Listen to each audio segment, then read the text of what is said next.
우리 앞뒤적으로 계시면 한번 인사 나눠보시죠. 반갑습니다. 네, 반갑습니다.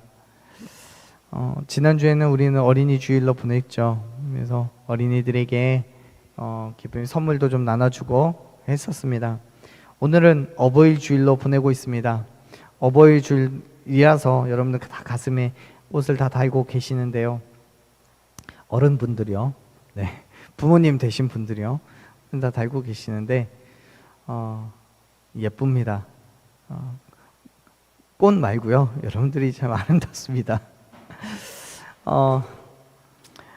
5월이 가정의 달이라고 하면서 교회건 사회건 여러 가지 모양으로 가정에 대한 이야기 합니다.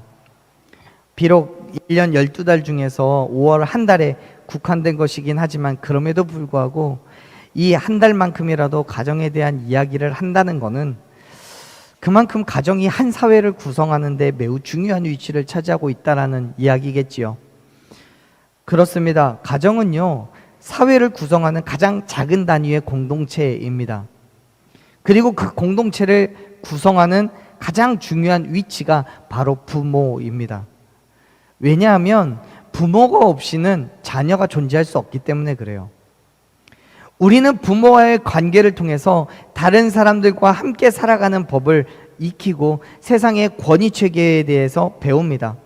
그런 의미에서 보자면 가정은 존경과 복종과 또 사랑과 보호, 이러한 것들을 배우는 중요한 장소라고 생각합니다.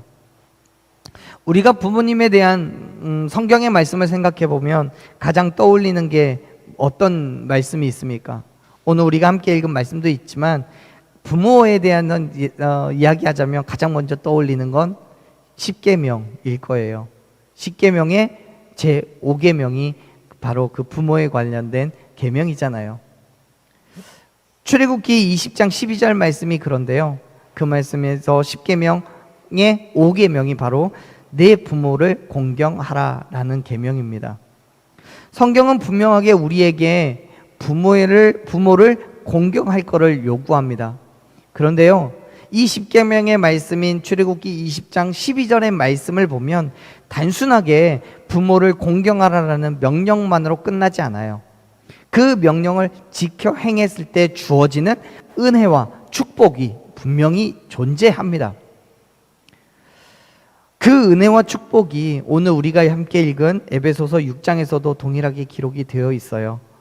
우리가 읽은 말씀과 또 출애굽기 20장 12절의 10계명의 5계명의 말씀을 같이 나누면서 부모님을 공경한다는 것이 무엇인지, 또 그 축복이 무엇인지를 함께 살펴봤으면 좋겠습니다. 그리고 그걸 살펴보면서 우리에게 주시는 그 은혜를 누리는 이 시간이 되기를 축원합니다. 우리 다시 한번 1절 말씀을 읽어볼게요. 6장 1절 말씀 같이 읽습니다. 자녀들아, 주 안에서 너희 부모에게 순종하라. 이것이 옳으니라. 아멘. 에베소서에서 바울은 자녀들에게 부모에게 순종할 것을 요구합니다. 사실 당시 사회나 현대 사회에서 부모님의 말씀에 순종한다는 건 당연하게 여겨지는 덕목입니다. 기독교뿐만이 아니라 어떤 종교이건 간에, 심지어는 이단이나 사이비조차도 부모를 업신여기라고 가르치는 데는 없습니다. 그럼에도 불구하고 성경에서 부모에게 순종할 것을 말하는 것은 그 전제가 다르기 때문에 그래요. 말씀을 잘 살펴보세요. 바울이 자녀들에게 부모님께 순종할 것을 요구하면서 그 전제가 있잖아요. 그게 뭐예요? 주 안에서라고요. 다시 말해서 하나님의 계명과 그의 가치 속에서 부모님께 순종하라라는 의미인 거예요. 그거는 부모와 자녀의 관계가 단순하게 주종의 관계 또는 부자간의 관계 이런 게 아니고요, 예수 그리스도께서 교훈하신 제자의 관계에 그 근원이 있다는 것을 의미하고 있는 거예요. 그렇기 때문에 어떠한 이유로든지 이 관계가 훼손이 된다면 분명히 그에 따른 징계가 있을 게 분명합니다. 왜요? 하나님의 제자된 관계의 훼손이기 때문에 그래요. 하나님과의 관계 훼손이에요. 그렇습니다. 사랑하는 여러분, 부모와 자녀의 관계는 단순한 관계가 아니에요. 하나님 안에서 맺어진 하나님의 백성된 자리에서의 관계임을 믿으시길 바랍니다. 그렇기 때문에 신명기 21장 18절부터 21절을 보면 모세가요, 부모에게 순종하지 않는 자에 대해서 어떠한 율법을 이야기하냐면 돌로 쳐서 죽이라고 얘기해요. 그것도 부모가 말 듣지 않는 자녀를 데리고 자기 족속의 가장 어른된 장로에게 데리고 가서 이 자녀가 완악하고 패역해서 부모님의 말을 듣지 않아요 라고 고발을 하면서 돌로 쳐 죽이게끔 하는 거예요. 사실 상황 자체만 보자면 말도 되지 않는 일이죠. 부모가 자기 자녀를 돌로 쳐 죽이게 만든다는 것이 있을 수 없는 일이에요. 또 요즘처럼 아동 인권에 대해서 심각하게 생각하는 때라면 더욱더 있어서는 안 되는 일이죠. 그런데 여러분 오해하지 마세요. 성경은 우리에게 부모님의 말씀에 절대적인 순종을 이야기하면서 자녀를 징계하는 것에만 관심을 두고 있는 게 아니에요. 부모에 대한 절대적인 복종을 요구하고 그렇지 않으면 죽임을 당할 수 있다는 그 공포를 제공하는 것이 말씀의 본래 목적이 아니라는 거예요. 여러분, 우리가 부모에게 순종해야 되는 이유는 부모님들이 항상 그럴 만한 자격이 있기 때문이 아니에요. 하나님께서 부모님에게 그에 따른 권위를 부여하셨기 때문인 거예요. 인간이 하나님의 말씀에 순종해야 하기 때문에 그분께서 당신의 대리자로 주신 부모님에게 순종하는 것이 당연하다는 거예요. 자녀들이 자신을 낳고 길러주신 부모에게 순종하면서 가족 간의 질서를 지키고 하나님께 대한 순종에 대해서도 자연스럽게 배우게 된다는 거죠.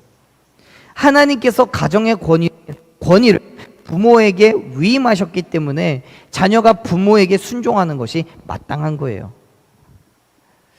자녀 되신 여러분은 하나님의 말씀에 순종하시듯 부모님께도 순종하시기를 바랍니다. 더 나아가 뒤에서도 말씀드리겠지만 부모 되신 여러분, 하나님의 말씀으로 자녀에게 교훈하시고 양육하시기를 부탁드립니다. 그래야 그 권위의 자녀들이 복종하는 것. 그래서 우리가 함께 에베소서 6장 1절의 말씀 또한 부모에게 순종하는 것이 옳은 것이라고 말씀하는 거예요.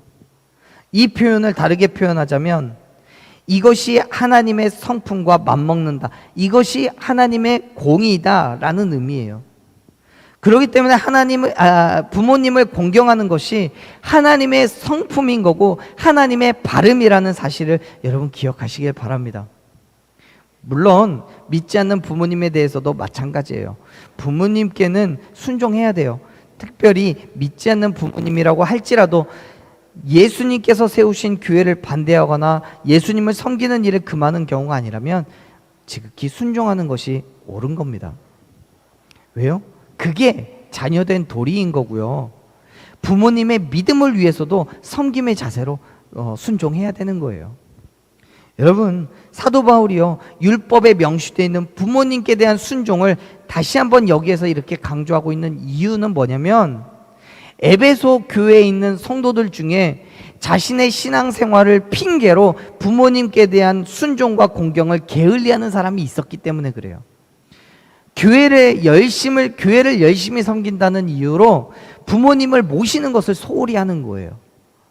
유대인들이 지켜 행했던 율법에도요, 부모님을 섬기기 위해서 해야 되는 것의 일부를 성전에 드리면서 부모님을 대신에 하나님께 드렸다라고 한다면 그 부양의 의무를 면제받았어요.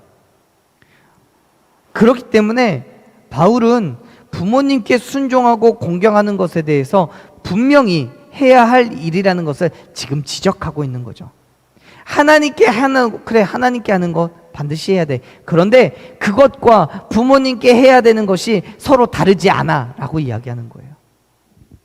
다만 그 순종이 주 안에서 이루어지는 것이기 때문에 부모님의 불신앙을 근거로 한 명령에까지 순종해야 된다는 건 아닌 거죠. 사랑하는 여러분, 그리스도인 된 저와 여러분은 하나님의 말씀에 순종하는 것과 같이 부모님의 말씀 가운데도 순종하기를 간절히 소망합니다. 그런데요, 그 말에도요, 분명한 전제가 있어요. 그래서 말씀드렸듯이 부모님의 말씀에 대한 순종이 주 안에서 요구하는 말씀이어야 된다는 거예요. 자, 부모가 자녀에게 무조건적인 순종만을 요구할 수는 없어요. 자녀들이 부모의 권위에 순종할 수 있도록 책임이 있는 태도를 보여주어야 돼요. 그런데 자녀들이 옳고 선한 것을 배우고 그리스도 안에서 성장할 수 있도록 도와주는 그 책임이 우리에게 있다는 거예요. 그렇기 때문에 부모는 자녀에게 명령을 하거나 지시하는 것이 반드시 옳고 선한 것이어야 되고요. 동시에 그리스도 안에서 성장할 수 있는 것이어야 된다는 거죠. 그래야만 자녀가 그 안에서 절대적인 순종을 할 수 있는 거예요. 그리고 자녀도 그러한 부모님의 말씀에 완전한 신뢰와 믿음으로 순종할 수 있는 거예요.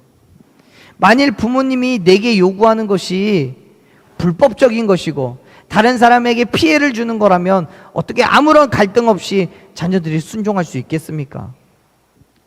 그런 의미에서 부모는 정말 큰 책임이 뒤따르는 자리인다는 것이 분명합니다. 또한 자녀들이 부모님의 말씀에 절대적인 순종을 해야 되는 것도 분명합니다. 그것이 그리스도인의 믿음이고 그로 인해서 온전한 예수 그리스도가 부모님께 증거가 된다면, 그래서 믿지 않는 부모님이 믿음을 갖게 되고 또 믿음이 없는 자녀들이 나를 통해서 믿는 부모를 통해서 하나님을 알게 된다면 그것이 오히려 하나님께 영광이 되는 거예요. 사랑하는 여러분, 부모님께 순종하십시오. 부모님의 말씀에 절대적인 순종을 하십시오. 왜냐하면 우리가 그리스도인이기 때문에 그래요. 또한 부모 되신 여러분, 자녀에게 정말 올바른 것으로 양육하시고 정말 올바른 명령을 하시기를 간절히 소망합니다. 왜요? 내가 그리스도인이기 때문에요. 우리가 예수 그리스도를 드러내야 되기 때문에요. 뿐만 아니라 여러분들 또한 자녀들이 하나님을 우리의 삶을 통해서 깨닫는데, 자녀들이 부모를 통해서 하나님을 만나고 부모가 자녀를 통해서 하나님을 만나게 되는데 열심을 다하시기를 부탁드립니다. 성경은 우리에게 10계명의 제5계명을 인용하면서 부모님의 말씀에 순종하며 공경할 것을 요구해요. 2절에서 이렇게 이야기를 합니다. 같이 한번 읽어볼게요. 2절 말씀. 내 아버지와 어머니를 공경하라. 이것은 약속 있는 첫 계명이니. 아멘. 여기에서 이 공경이라는 것은 순종하는 것 이상의 의미를 가지고 있습니다. 특별히 공경하다라는 말은 값을 매기다, 값을 두다, 또 가치를 두다, 이런 의미를 가지고 있는데, 다시 말해서 겉으로 드러나는 행위 차원을 넘어서서 내적으로 내 마음에서 온 마음을 다하여 부모님께 경의를 표하고 존경을 하라는 의미예요. 왜냐하면 1절 말씀과 동일하게 부모님을 공경한다는 것은 궁극적으로 하나님을 공경하는 것이기 때문에 그래요. 그렇기 때문에 인간관계에서 가장 중요한 관계가 바로 부모와 자녀의 관계인 거죠. 10계명은요, 여러분 총 10가지의 계명이 있습니다. 그런데 1계명부터 4계명까지는 하나님과 인간의 수직적인 관계에서의 계명을 이야기하는데, 5계명부터 마지막 10계명까지는 수평적인 인간관계의 계명을 이야기합니다. 그 말은 근데 지금 함께 나누고 있는 이 5계명이 바로 인간관계를 위한 계명 중에 가장 첫 번째로 나오는 계명인 거예요. 그게 바로 부모와 자녀의 관계예요. 그 말은 무슨 뜻이냐면 이 부모와 자녀의 관계가 인간관계의 시작이 되고 가장 중요한 관계라는 말이에요. 그만큼 이 관계가 다른 모든 관계를 세워가는 가장 기초적인 단계라고 말한다는 거죠. 그렇기 때문에 2절을 보면 부모를 공경하라는 계명이 약속이 있는 첫 계명이라고 말해요. 여러분, 이 계명은 분명히 10계명에서 5번째 등장하는 계명이에요. 그럼에도 불구하고 2절에서는 이 계명이 첫 번째 계명이라고 이야기해요. 그거는요, 인간 관계를 규정하고 있는 계명 중에 첫 번째이기도 하지만 이 계명이 반드시 지켜야 될 가장 중요한 계명이기 때문에 그런 거예요. 첫째라는 말의 의미, 그러니까 2절에서 이야기하는 첫 계명의 이 첫에 들어있는 헬라어 단어는요, 순서적으로 첫 번째라는 뜻도 있지만 우선순위로 가장 먼저 해야 될 것, 또 중요도에 있어서 매우 중요한 그런 의미를 가지고 있습니다. 즉 부모님을 공경하라는 이 계명이 바로 자녀가 행해야 될 가장 중요한 계명이라는 거예요. 그렇기 때문에 성경은 이 계명을 지켜 행했을 때에 어떤 축복이 있는지도 기록하고 있어요. 이야기하잖아요. 3절을 보면 말해요. 3절 같이 읽어보겠습니다. 이로써 내가 잘되고 땅에서 장수하리라. 아멘. 이 말씀 또한 2절과 동일하게 10계명의 말씀을 인용합니다. 그런데요, 제가 서두에도 잠깐 언급해 드렸지만 출애굽기 20장 12절에 기록되어 있는 10계명의 제5계명의 말씀을 보면 매우 흥미로운 점을 발견할 수 있어요. 부모와 자녀의 관계를 언급하는 5계명에는 그 계명을 잘 지켜 행했을 때 주어질 은혜와 축복에 대해서 분명하고도 확실하게 기록해 두고 있어요. 그런데 반면 그 이후에 나오는 6계명부터 10계명까지는 뭐 살인하지 말라, 도둑질하지 말라, 뭐 이런 계명들인데요, 똑같이 인간관계에 있어서 나오는 이 계명들 속에서는 어떤 축복이 있을지, 어떤 징계가 있을지가 기록되어 있지 않아요. 오직 부모와 자녀의 관계에서만이 주어질 축복이 기록되어 있어요. 그 축복이 뭐예요? 조금 전에 우리가 6절에 에베소서 6장 3절에서도 읽었지만요, 자녀가 부모를 잘 공경함으로써 잘되고 이 땅에서 장수하는 축복이 약속되어 있어요. 여기에서 이 잘되고라는 말은요, 하나님의 끊임없는 축복 속에서 영원한 평안을 누릴 거라는 것을 의미합니다. 그런데요, 그것이 눈에 보이지 않는 어떤 불확실하고 손에 잡히지 않는 것들을 의미하는 게 아니라 외적으로 눈에 보이고 또 손에 잡히기도 하고 육체적이고 물질적인 것을 의미합니다. 다시 말해서 부모를 공경하는 자녀가 방탕하게 시간을 헛되이 쓰지 않고 나에게 주어진 책임을 성실하게 수행하기 때문에 하나님으로부터 복을 누리는 것뿐만 아니라 사회적으로도 인정받고 그의 성실과 진실함으로 세상의 명예와 성공을 얻게 될 수 있다는 거예요. 그렇기 때문에 사랑하는 여러분, 부모님께 진심을 다한 순종과 공경이 있기를 축원합니다. 그 믿음의 삶을 살아가는 사람들에게 세상이 손가락질하지 않아요. 세상이 욕하지 않아요. 그건요, 부모님을 기쁘게 해드리면서 만족을 주는 일이기도 하지만 부모님의 말씀에 순종하여서 성실하게 내게 주어진 일에 최선을 다함으로써 이 땅에서의 명예와 성공까지도 얻을 수 있는 발걸음이 된다는 것을 믿으시길 바랍니다. 또한 이 땅에서 장수하는 것도 마찬가지예요. 인용된 말씀이 출애굽기 20장 12절을 보면 하나님께서 내게 준 땅에서 내 생명이 길리라 라고 말씀하는데요, 이건 당시의 사회적인 현상을 드러내는 거예요. 뭐냐면 앞에서도 말씀드렸듯이 부모님의 말씀에 순종하지 않는 자녀를 어떻게 한대요? 장로에게 데리고 가서 얘가 부모님의 말씀에 순종하지 않아요. 그래서 어떻게 해요? 돌로 쳐서 죽여요. 그 말을 반대로 말하면 부모님을 공경하는 사람은 그 돌에 의해서 죽임당하지 않는다는 거예요. 그 생명이 길리라는 말이 그런 의미인 거죠. 결국 부모님을 공경하지 않는 사람보다 공경하는 사람이 훨씬 더 오래 살았다는 것을 의미해요. 그렇기 때문에 부모님을 공경하는 것이 생명이 길 수밖에 없는 거예요. 그 말을 또다시 반대로 이야기하자면 부모님을 공경하지 않으면 하나님의 명령에 따라서 자녀는 반드시 죽었다는 것을 의미합니다. 물론 모든 그리스도인들이 이 땅에서 동일하게 복받고 살아가는 것이 아니에요. 오히려 어려움을 겪다가 그의 삶이 끝나는 경우도 있어요. 그럼에도 불구하고 성경이 분명하게 장수할 것을 언급하는 이유는 우리가 예수 그리스도 안에서 부모님을 공경함으로써 그와 똑같이 하나님을 공경하고 하나님의 계명대로의 삶을 살아가는 것으로서 우리가 얻을 수 있는 게 뭡니까? 비록 이 땅에서의 삶은 짧을 수도 있겠지만 우리가 구원을 얻고 영원한 천국에서 우리 삶이 길 거라는 것은 분명하고도 확실한 사실이잖아요. 사랑하는 여러분, 지금도 그렇지만요, 저도 어린 자녀의 삶을 살았었고 지금은 다 큰 자녀가 되어 있습니다. 생각해보면 제가 그렇게 부모님께 순종하고 공경했나 싶어요. 뭐 저만 그러겠습니까?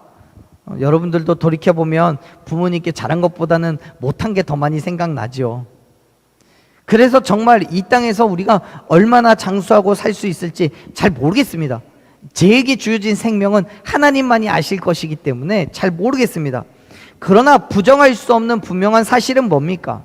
우리가 부모님을 공경하듯이 하나님을 공경함으로써 또한 하나님의 말씀에 순종하듯이 부모님께 순종함으로써 하나님의 나라가 저와 여러분에게 허락되었다는 사실입니다. 그거 하나만큼은 분명한 사실인 거예요. 그렇기 때문에 사랑하는 여러분, 하나님의 말씀에 순종하십시오. 그리고 그와 동일하게 부모님께 순종하십시오. 하지만 여러분, 오해하지 마세요. 3절에서 이야기하는 이 말씀이 내가 잘 되고 이 땅에서 장수하기 위해서 부모님께 순종하고 공경해야 된다라고 잘못 이해하지 마십시오. 부모님께 순종하는 건 내가 복을 받기 위한 수단이 아닌 거예요. 바울도 그렇게 오해할 수 있는 사람이 있을 거라고 생각했기 때문인지 분명하게 언급하고 있는 게 뭡니까? 바로 주 안에서예요. 주 안에서. 하나님을 경외하고 하나님을 신뢰하고 있는 그리스도인들이 그 하나님의 사랑과 하나님의 공의로 해야 할 일, 그 일이, 하나님의 성품을 드러내야 될 그 일이 바로 부모님께 순종하고 부모님을 공경하는 그 일이라는 거예요. 그뿐만이 아니에요. 부모도 마찬가지입니다. 하나님의 사랑과 공의로 자녀를 대해야 되는 게 당연한 거예요. 그래서 성경은 뭐라고 합니까? 우리 마지막으로 읽었던 4절 말씀을 다시 한번 같이 읽겠습니다. 4절, 또 아비들아 너희 자녀를 노엽게 하지 말고 오직 주의 교훈과 훈계로 양육하라 라고 되어 있잖아요. 4절에서 바울은 분명하게 이야기합니다. 자녀를 양육하는데 주의 교훈과 훈계로 말하고 말씀해요. 인간적인 지식과 경험으로 양육하는 게 아니고요, 하나님의 교훈과 하나님의 훈계로 자녀를 양육하는 거예요. 자녀를 대함에 있어서 학대를 하거나 인격적으로 무시하는 것과 함께 끊임없이 비난하고 책망을 통해서 낙담하게 만드는 그런 일들을 하지 말라는 거예요. 부모로서 자녀에 대한 권위를 내세우고 감정적으로 노엽게 하기보다는 하나님의 말씀으로 양육하십시오. 여러분, 그렇게 양육하기 위해서는 부모에게 반드시 뭐가 있어야 돼요? 내 안에 하나님의 사랑이 있어야 돼요. 하나님의 발음이 내 안에 있어야 돼요. 하나님의 마음이 부모에게 품어져야 자녀에게도 그러한 마음이 전달되는 거예요. 그렇기 때문에 사랑하는 여러분, 우리가 맺어가는 부모와 자녀의 관계 속에서 하나님이 빠지지 않기를 축원합니다. 하나님의 마음으로 부모님을 대하고 하나님의 마음으로 자녀를 대할 때 그 안에서 진정한 사랑과 헌신과 또 배려가, 그리고 온전한 순종과 공경이 드러나게 될 줄로 믿습니다. 사실 이 모든 것들이 궁극적으로는 내 힘과 내 능력으로 되는 게 아니잖아요. 인간적인 지식과 경험으로 또 인간적인 감정으로는 아무것도 할 수가 없어요. 오직 하나님께서 나와 함께 하심으로 말미암아 부어주시는 그 힘과 능력으로 이 모든 것이 가능하게 됨을 믿으시길 바랍니다. 그렇기 때문에 하나님께 구해야 되는 거예요. 하나님의 마음을 우리에게 부어주셔서 부모님께 대한 순종과 공경으로 나아갈 수 있게 해달라고, 그리고 자녀를 대함에 있어서도 하나님의 교훈과 훈계로 할 수 있는 지혜와 명철함을 달라고 구해야 되는 거예요. 그 약속 있는 첫 계명을 지켜 행하면서 하나님께서 저와 여러분에게 주시겠다고 약속하신 그 은혜와 축복을 받아 누리기를 소망합니다. 하나님의 마음을 품으십시오. 주 안에서 행하십시오. 부모님이 대하듯 자녀를 대하든 그 모든 일들이 주 안에서 예수 그리스도의 죽으심과 부활하심을 믿는 그 믿음 안에서 행할 때에 그 안에서 우리는 우리의 삶을 통해 하나님이 드러나게 될 줄로 믿습니다. 우리를 통해서 예수 그리스도의 복음이 믿지 않는 자들에게 전달될 줄로 믿습니다. 그러한 믿음의 삶으로 매일매일을 살아가는 부모 되신 여러분, 또 자녀 되신 여러분이 되시기를 간절히 축원합니다. 우리 이 시간 함께 이런 찬양으로 고백했으면 좋겠어요. 사랑하는 여러분, 내 인간적인 상황을 생각하면요, 하나님의 마음을 드러내는 게 쉽지 않아요. 어려워요. 감정적인 괴로움과 힘듦을 감당할 수가 없어요. 그러나 우리가 끊임없이 하나님을 닮아가도록 구하고 소망한다면, 그래서 우리를 통해서 하나님의 크고도 놀라우신 사랑을 드러내기를 원한다면 반드시 원하시는 그 일로 우리가 나아가게 될 줄로 믿습니다. 하나님을 닮아가게 해달라고 고백하십시오. 우리를 통해서 하나님의 크고도 놀라운 사랑이 세상 가운데 드러나게 해달라고, 하나님의 일을 행하게 해달라고 구하십시오. 부모님께 순종하며 공경하는 그 일, 또 자녀를 양육하고 교훈하는 그 일이 주 안에서 일어나는 일이 되게 해달라고 구하십시오. 하나님을 닮아가며 하나님의 사랑을 알아가는 그러한 믿음의 삶으로 그런 모든 일들이 저와 여러분에게 나타나는 놀라운 은혜와 축복이 있기를 소망합니다. 이 찬양을 함께 믿음으로 고백하겠습니다.